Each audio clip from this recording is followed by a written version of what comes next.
From 0 to over 200 miles an hour, under 7 seconds flat, now that's speed. It only takes 12 gallons of nitromethane to make a quarter-mile run on a top-fuel dragster. You got to get rid of the old to get something new, and we're getting ready to bring out a new car.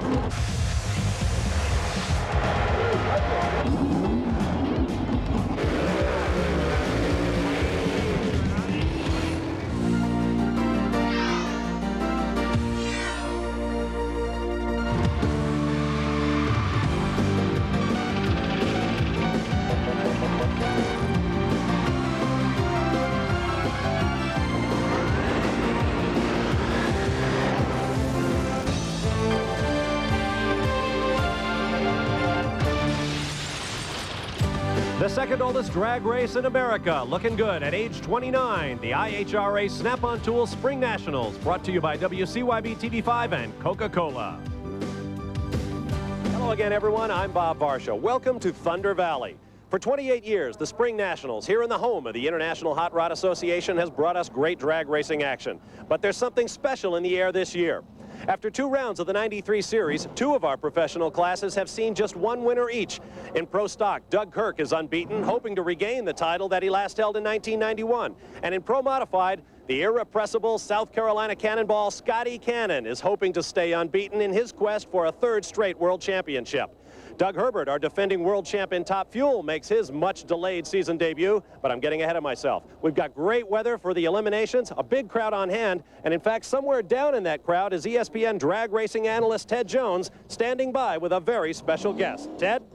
Well, Bob, if you can find me, I'm down here at the Midway. We've got record crowds, some of the best crowds in recent years here at the IHRA Spring Nationals. You know, a lot of history here at Bristol International Dragway. After all, this is the home of the International Hot Rod Association. This is the oldest event on the IHRA trail. A lot of pleasant memories here at Bristol International Dragway. And speaking of a pleasant memory, Miss Hearst Golden Shifter, Linda Vaughn. Hi, Linda. Hi, Ted. It's so great being here. You know, Linda's our honorary starter this year at the IHRA Spring Nationals, and she's been coming to Bristol a long time. I'll bet you have a lot of great memories about Bristol. The best memories, Ted, I have are the people. Just look around you, all these great and wonderful racing fans. That's what it's all about right there. Well, indeed it is, and we're glad to have you here, Linda, on our ESPN show. For an update on what's going on right now, not back in history, let's go to the 3rd member of our ESPN broadcast crew. Here's Brett Kepner. Well, gentlemen, while the tradition of racing permeates Bristol International Dragway, so does the strange tradition of weird Spring Nationals weather. And the 29th annual edition of the Snap-on Tools Spring Nationals was no different. On the first day of qualifying, we had possibly the worst atmospheric conditions we've ever had here on top of the mountain. The corrected altitude was about 4,000 feet above sea level. But a rainstorm cut first day's qualifying short, and a cold front moved in. To show you how much things changed, in Pro Stock, the first day's qualifying leader ended up being dead last in the field when the new atmospheric conditions came through. That really shook things up in the last qualifying sessions, and here on race day, we've got the highest barometer reading I personally have ever seen here at the Spring Nationals, 30.20 inches of mercury, which means things will probably be even faster than they were in qualifying. That's unheard of here on a hot summer day. But believe me when I tell you, with record fields as far as numbers are concerned, not only of entries, but the elapsed times and speeds they turned, this could be one of the greatest Spring Nationals ever. Back to you, gentlemen. All right, thank you, Brett. Here's a look at our race conditions. Not noted there, the barometric pressure, which Brett talked about. High barometric pressure means no chance of rain. Now, before we get to eliminations, let's review the action at our 3M Scotchgard Automotive Protectors Night of Fire. The biggest action came before the sun ever went down. This is Texan Doug Foxworth, winner of the opening event at Darlington, South Carolina. Watch what happened in his qualifying matchup with Diesel John Carey. Well, it looked like everything was going to be fine, Bob. All of a sudden, John Carey, a tremendous explosion, lost control of the car, and as you can see, T-boned right in to Doug Foxworth. There was nothing he could do. He was completely helpless as Diesel John waded into him, although Diesel John couldn't help it either. The car literally went out of control after that violent engine explosion. And as you can see, before the tangled wreckage of both cars even reached the end of the strip, the professional track services crews were there. Looks like the right rear slick exploded on Carey's car. That's right, Bob, and that was the result of that blower explosion. Something went over and hit that slick and caused it to explode. Diesel John went completely out of control. You can still see parts flying around. There's a front wheel going right across the middle of your screen now. There you see the damage to John Carey's car. As a result of this accident, he would not qualify for the event, but that is just the beginning of our story. There is the damage to Doug Foxworth's machine. Foxworth's machine does look repairable, Bob. He may be able to make it for the final. Now here is our first look at the defending IHRA Top Fuel World Champion, Doug Herbert, in a brand new 300-inch dragster. Watch the pass. The Tostiastis Spumani N-Car cam gives you the ride of your life. 5.17, a fantastic elapsed time and a new track record at Bristol. Then as darkness closed in, Pro Mod qualifying, a solo pass for the two-time defending champion, Scotty Cannon. Cannon on a run, a 669, 207 miles per hour. Just like Cannon, this man can do no wrong. Doug Kirk, the 1991 Pro Stock World Champ, winner of the first two events in 1993, fastest qualifier here at Bristol. The Kirk Trucking sponsored machine on a lap, same lane, 7:02, 197. And in our final professional category, alcohol funny cars, this is Terry Mullins. This is what the Night of Fire is all about, racing under the lights. They appear to be going faster than they actually are, but talk about speed. This is an alcohol car, folks, 6:08, 227. This year marks the return to Bristol International Dragway of Bob Moats and his 2.5-ton, 17,000 horsepower Jet Kenworth. Watch this, folks. Now you know why those officials were running. ESPN Speed World coverage of the Snap-on Tools Spring Nationals is brought to you by more than 700 AutoZone stores across America. AutoZone, the right parts at the right price. By Performax from Pennzoil, the new synthetic motor oil that protects to the max. And by Splitfire, the patented performance spark plug. It only costs more until you use it.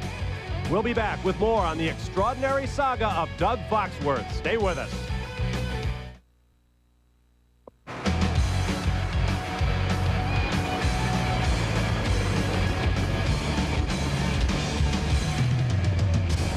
Welcome back to Bristol International Dragway. Now, you've already seen highlights of the incredible shunt involving John Carey and our top fuel points leader, Doug Foxworth. As we mentioned, it was just the beginning of the story. Deep into the night, Brett Kepner filed this report on Doug Foxworth repairs. It was definitely a brutal crash, there's no question, and the remains of the front end of the Havoc machine give credence to just how rough it was on the chassis. But only a few minutes after they got the car back to the pit area, the entire Havoc crew, Bobby Rex, the crew chief, even driver Doug Foxworth himself, began working on the front end, straightening out the chassis, rebuilding the body panels. And if this looks familiar right here, these are pieces off of John Carey's car. Carey actually lent them a few pieces to get the front end back together. They've already straightened the chassis. You can see crew chief Bobby Rex, Marvin Foxworth, even fellow competitor Wayne Bailey, making sure that this thing is straightened out. There was damage all the way down the car, all the way down to the very end, to the engine. On that run, believe it or not, the team heard a lot of engine parts. So while the volunteer crew is fixing the chassis, they've already installed this other engine as well. The team is literally building a brand new car. And even though it's a couple of hours after the crash, this is going to be an all-night effort, and it's involving racers and crewmen from all over the Top Fuel fraternity. We talked to the driver of this incredible mishap, or one of the drivers who went through it, I should say, Doug Foxworth, to find out what it was that he felt was happening. I think Carey blew a tire. All I know is I threw the parachutes out. It's right at the point where you really start relaxing. You're turning the computer off, you're turning all the switches off. You're really kind of looking around, thinking about the run, and all of a sudden, you know, he was in my lane, and it was just way too late to correct. I tried to move over, but by the time I was moving over, he was already on top of me. We came to this deal for the long haul for the season. I mean, we came for the points championship for the whole program. We got an excellent running car. We got a great team. I mean, we're all willing to do what it takes to run. Of course, we're extremely disappointed. We're down a long ways. I don't really know if we can be serious contenders for tomorrow, but I do know that we will have it ready to go to the starting line tomorrow. And in just a few moments, we'll show you what happens to Doug Foxworth. But now let's take a look at the quarterfinals in alcohol funny cars. There's your #1 qualifier, Terry Mullins, and there is his opponent from Lisle, Ontario, Doug Hearsom. Well, Terry Mullins, kind of a local hero. He's from nearby Oak Ridge, Tennessee, the atomic capital. Terry has always done very well here at Bristol, Tennessee, and managed to step up, as you said, with that #1 qualifying position, as you saw earlier. Definitely the favorite to bump off the Canadian. Each car using about 525 to 550 cubic inch V8 engines, running on cool burning alcohol. Close to 6 seconds at over 220 miles per hour. Mullins with a great launch. Hirschman gets a little sideways. It looks like Mullins at the line. Mullins pulls it out with a 6:13, 226 miles per hour, and a nice 460 reaction time. And that reaction time is all important. That will determine who gets lane choice when the winners of these races meet in the next round. There is a look at Joe Camella from Parma, Ohio. His opponent in the bright lime green ethanol-powered car, two-time defending world champ Mark Thomas. You know, Thomas in the ethanol car, absolutely amazing, because Thomas doesn't really run that great of numbers. The thing Thomas will kill you with is consistency. He runs a very decent number, and he does it over and over and over again. And that's why he's a defending world champion twice. Beautifully turned out cars. Now they take their time coming to the line because alcohol is such a cool burning fuel. No chance of overheating. Up come the RPM. Camella the last one in.